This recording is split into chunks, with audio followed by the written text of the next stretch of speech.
Rotarians and guests, yes, we can. Our speaker today is none other than our President, Frank O'Neill, and with apologies to Rotarian, the late Brian Pittman, by the time I do the introductions, Frank will only be speaking for 3.5 minutes. Frank, even though he doesn't know the difference between standing and sitting, is actually a graduate of Queens University of Belfast in Northern Ireland in mathematics and physics. Believe it or not, he's the only person to have graduated from the University of Belfast in mathematics and physics. He's had a career of almost 30 years in university management with the University of Melbourne and the University here in Adelaide, where he held the position of University Registrar, General Manager for some 16 years.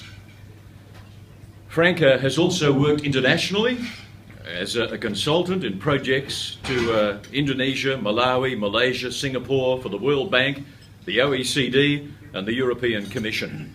From 2001 to 2009, he was actually Business Ambassador for the state of South Australia, and of course, of recent times was awarded, deservedly so, a Paul Harris Fellow by this club for recognition of service to the community and Rotary. He has worked overseas extensively and has a wonderful career that he's justifiably very proud of. Rotarians and our guests, would you please welcome again our President, Frank O'Neill, who joins us now.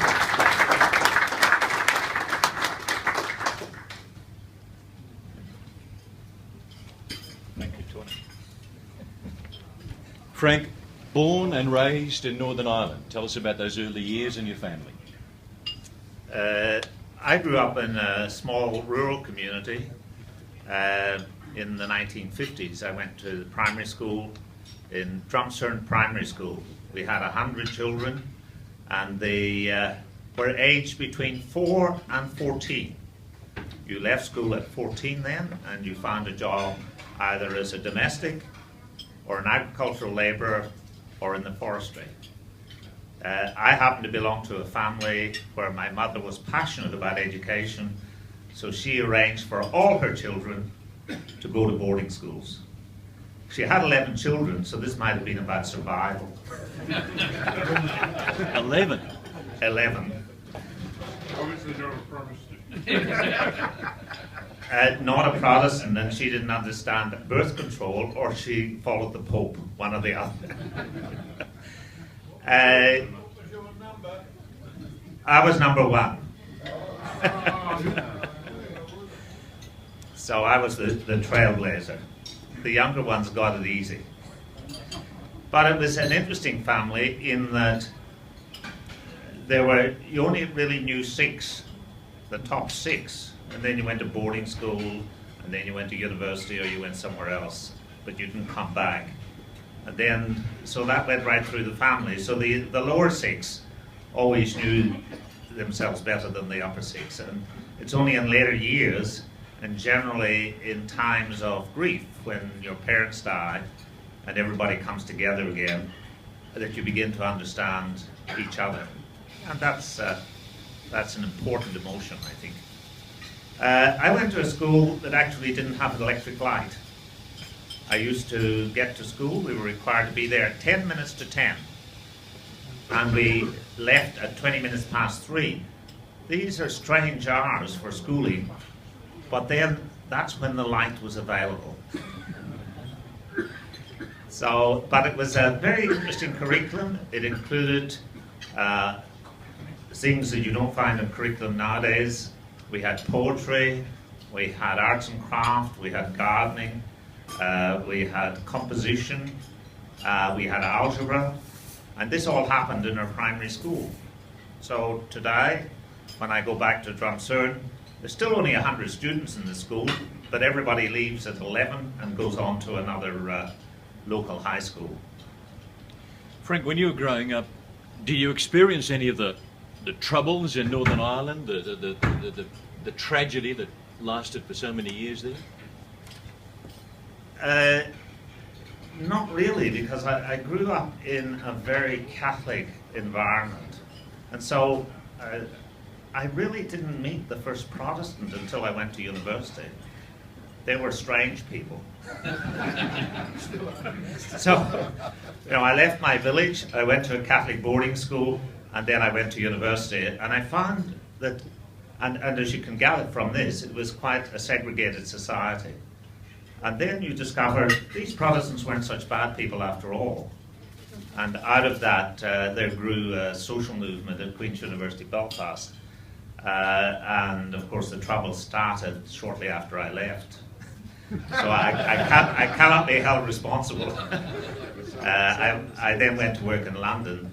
But that tension in the community had its genesis in the early 1700s as a consequence of the Ulster plantation, when James I of England, who had been James VI of Scotland, decided he wanted to bring Ulster particularly under control.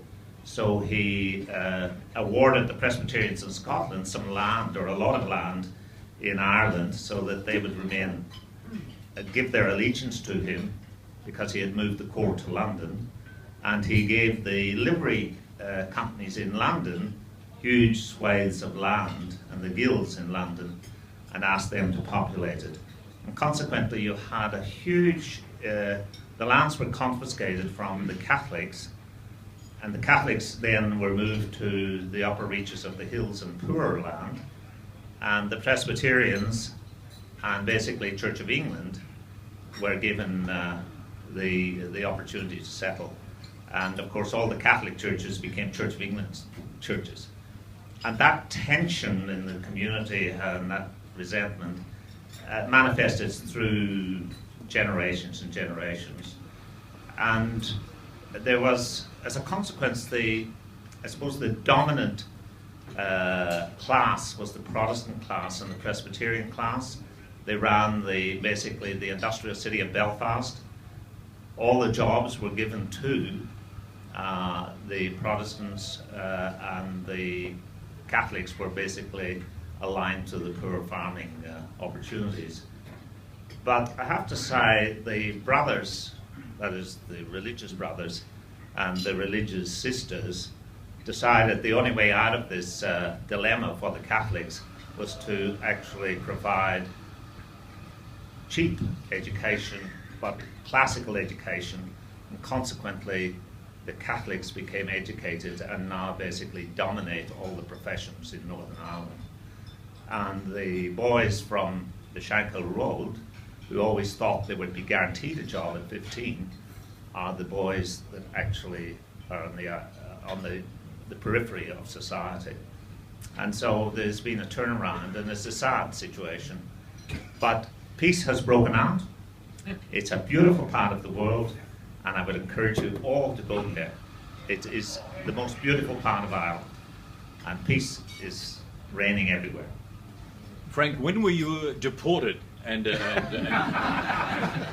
did you come straight to Australia or go down to Tassie? Port Arthur. Well, they wouldn't have me at Port Arthur. They didn't think it was secure enough at this age. I left university and went down to work in London in the city. I thought because I had a mathematics degree I should use that, so I started my career as an actuarial cadet and did part one of the exams and worked in the finance houses in London. But I think in the end, having mixed with some Australians and decided it was time to get to some sun, I came to Australia after living in London for a couple of years, came out to Melbourne and wandered into the University of Melbourne, and they gave me a job, and I worked in universities until I retired about 15 years ago from that sort of work.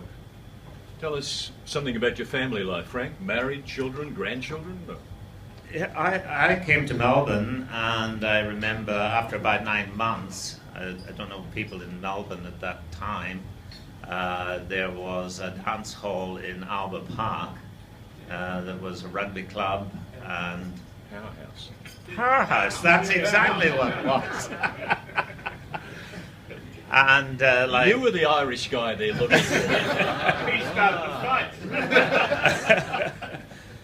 So, like all of these evenings, you would fortify yourself and go along, and I met this young woman from Echuca who decided that maybe I wasn't the right time for her. But she did give me her telephone number, and I did follow up, and she became more enamored of me. And within 6 months, we were married. And the birth certificate of my children are 3 years later, so there was no urgency about the matter. And we have 4 children who have traveled the world. But the interesting thing is they've all come back to live in Australia, and our 3 boys now live within 5 to 10 minutes of where we live. And our grandchildren, of course, live there as well. Our daughter went to Perth. She found a Perth guy, and she lives over there. Frank, you've done work, I notice here, for the people like the OECD and the European Commission and the World Bank. How influential, how accurate, how effective is an organisation like the World Bank? We hear about it all the time. I have mixed feelings about the World Bank. They retained me as a consultant in higher education development and management. And I can recall what happens in those situations. Once they get the expert input, they then develop a framework for giving loans to that country to develop that infrastructure. I always found them to be arrogant to the nations that they were supposed to help. And I often find I was on the side of the nation that was negotiating a contract. So maybe that was part of the deal, but invariably it happened. They would fly in from New York or Washington, 4 or 5 bureaucrats, very arrogant, very tight time scales, and had to be out within 24 or 48 hours. And so you can imagine a mild Indonesian bureaucrat dealing with a high-powered bureaucrat from the World Bank, unequal relationship and no understanding of the cultural dimensions. So I found it opened my eyes, let's put it that way. Frank, your involvement with Rotary, how did it begin and where did it begin and how many years ago are we talking about now? Well, when I came to Adelaide, it was Roy Scragg who came to my office at the University of Adelaide and said, I have this voluntary opportunity for you.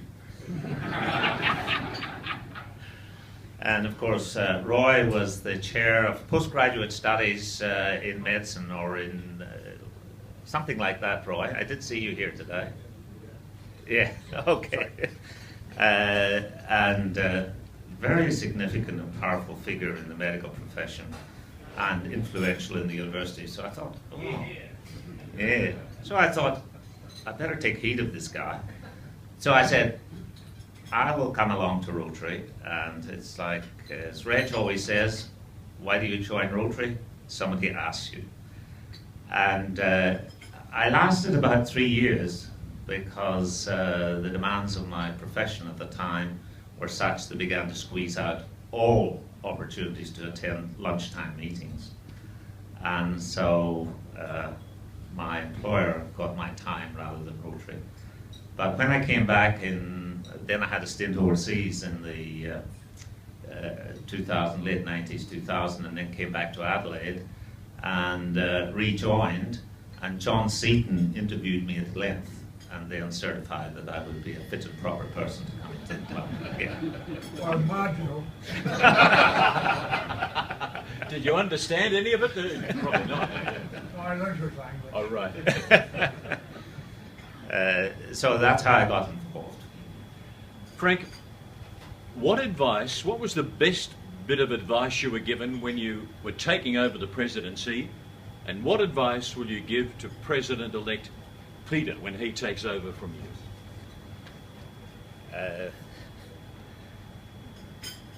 I suppose the advice I got was from my partner, Margaret. I said, I've been offered this opportunity. I'm very honoured, but everybody else stepped back. And I was dumb enough to stay in front. So I said, you have to be involved in this or it won't work. And she said, if that's what you want, I have no problem. So I said, okay. But when I came involved, and you have a long lead time into this role in our club, it's actually quite clever the way it's organised. You have president nominees like David Egan, president-elects, then you have the president, and then you have the past president. And this cohort lasts for 4 years running continuum, so you get continuity. So the important thing was to share your views. My view was to try and run it a bit like the corporations and organisations I'd run. Put in some strategic planning, try to look to the future, how are we going to survive? What is it we want to do in our society? And I have to say the club has been very responsive.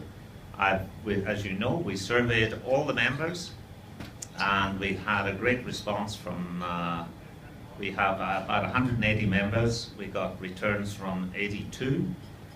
And most people said that the reasons they joined Rotary were being fulfilled in this club. So that was good to know. But of course, and we all can look at the demographic of our club, that's not our greatest challenge. Our greatest challenge is to keep being renewed. And one of the inhibitors of that was that we don't meet at times that are convenient to all the opportune members that might join us. And that was the main inhibitor.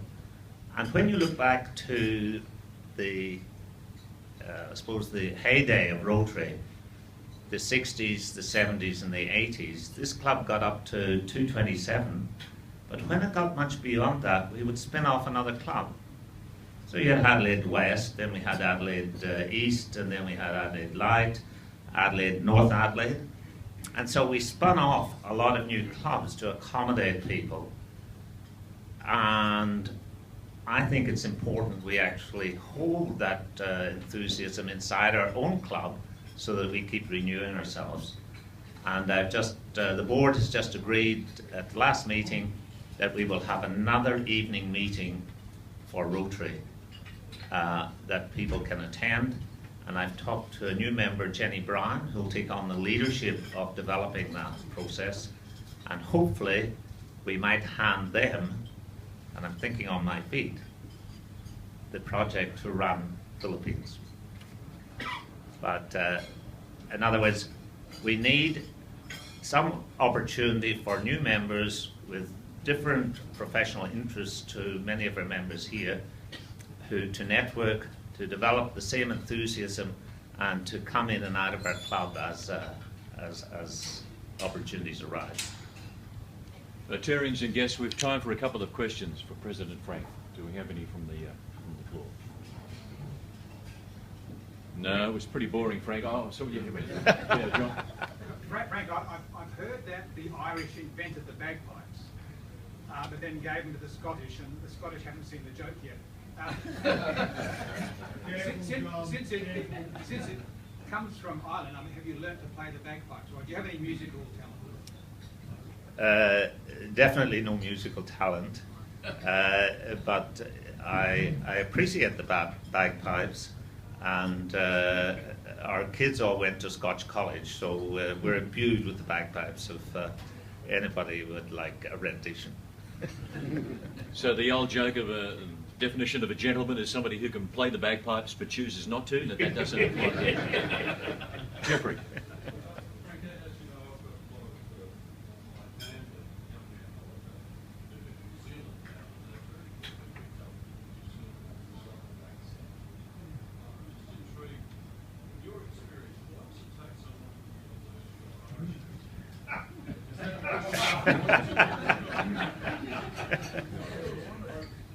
Well, I didn't think I had an Irish accent.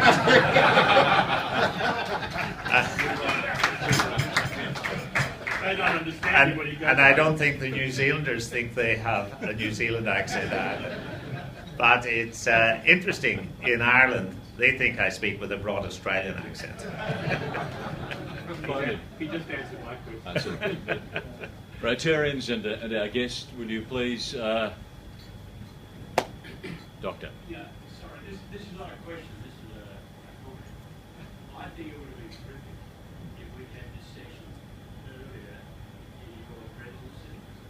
You know, I thought I knew you, that we spent time at the table together and stuff like that, but I've learned so much more about you today. I've got 3 months left. I think it's really good to know this sort of stuff, and we can then understand more about where it's coming from, what it's all about, and doing. I recommend I would agree, and I think President-elect and soon-to-be President should spend his first meeting telling us who he is and what he's about. My background has actually imbued me with a strong sense of social justice, not only from the society I grew up in, but I was educated by religious who were very committed to social justice. And you can see in our federal parliament now, we have 5 of our leaders who are actually come out of systems, the Jesuit systems, and imbued with social justice, and therefore very committed to parliamentary duty. So that would be what I got out of my upbringing. Why is it so late? That's entirely up to Ivan. I suspect he found a slot. He found a slot, and he thought, "Oh, I have no speaker today. We'll just expose the president." Rotarians and guests, our President, Frank O'Neill, if you will.